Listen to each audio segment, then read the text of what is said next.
Hello hunters, it's Drew. I'm back with another Switch Axe build, this time with the Paralysis Wirestep build. This build provides a unique Switch Axe playstyle that focuses on evades and applying a lot of Paralyze to your target. Although the damage on this set is lower than an ordinary raw build, you can expect to trigger Paralyze anywhere between 5 and 12 times in a hunt depending on the monster's resistances. In addition to the Paralyze, you will have a fantastic evade option, and combined with the Elemental Burst counter, you can be prepared for any kind of attack. The build just uses a basic Talisman and will work with no augments. Let's take a look. This build uses the Wirestep switch skill to avoid attacks and trigger evade bonuses. These bonuses are Status Trigger and Adrenaline Rush. Status Trigger makes you apply status on every hit. Ordinarily, Paralyze has a 33% chance to apply on each of your hits. This means that with Status Trigger, you apply 3 times more Paralyze. Adrenaline Rush gives us more raw attack after dodging. This lasts roughly 30 seconds. I do not have Blade Scale Hone in this build, but it is worth mentioning that it will also recover sharpness each time you evade an attack. If you like this skill, feel free to fit it into the build. For this build, I recommend setting up your Palamutes and Palicos with Paralysis weapons. I use the Gundog builds with the Jelly Travel Bag, Palamute Soakbinder, and giving my Palamute the Status Attack Up buddy skill. For Switch Axes, I recommend either the Feline Fatality or the Volvoldon Vermilion Blood Axe.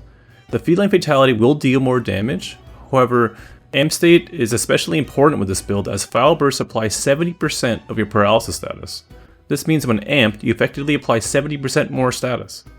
If you are comfortable with managing your Y bugs for Wirestep and the burst counter, then you should be pretty comfortable with using the Feline Fatality power file. However, if you would like an easier time maintaining your amp gauge, I recommend the Volvoldon Switch Axe. You will do less damage, but it will be a bit more comfortable to maintain amp. For both of these Switch Axes, I upgraded the Rampage Decoration slot so that I could use Foul Switch Boost. However, if you feel like you do not need Foul Switch Boost, you could upgrade these Switch Axes that have more status or more attack. Okay, so here's the build. Use a Gold Rathian Helmet, the Barroth Chest, Lucid Nargacuga Gloves, a Sailor Skirt. If you don't have this is unlocked through completing follow requests, and the Malzeno Greaves. As usual, I'll have the armor and the decoration slots in the description. For talismans, I recommend a 2-slot talisman with either Evade Extender or Rapid Morph. If you do not have either of these, just any 2-slot talisman will be fine. You would just be 1 attack boost short of attack boost 7, but this can be corrected with armor augmentations. If you're using the Feline Fatality, you have 2 extra 1 slots and you can use it for whatever you want. So here's the skill list. We have the core Switch Axe skills, attack boost 7, weakness exploit 3, protective polish 3, rapid morph 3, power prolonger 2, and chain crit 2. You will have 2 points in Status Trigger. I found that this was enough when testing the build. If you would like to have Status Trigger 3, you will need a better talisman and augments to fit in the Gold Rathian waist. I'll mention again that I prefer to use Protective Polish, however, you can adjust the build to use Blade Scale Hone if you like. I prefer to use Evade Extender 1 in this build because I have found higher levels of Evade Extender, Wirestep just moved me too far. However, you can adjust this to your preference. For augments and extra skills you may have from your talisman, I recommend maxing out Power Prolonger to make it easier to maintain amp state, Paralysis Attack for obvious reasons, Wirebug Whisper for better wirebug management, Foray to increase our damage when the monster is paralyzed, and another point of chain crit will give us extra raw damage. I also recommend upgrading the Malzeno Greaves so that you get that level 1 to a level 2 slot. This will let you slot in 1 extra skill.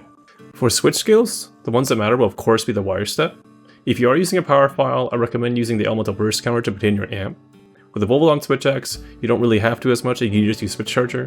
What I like to do is to run Elemental Burst counter on my red scroll, and on my blue scroll run the exact same skills except I switch out the Burst counter for the Switch Charger. If you like this build, consider subscribing to the channel.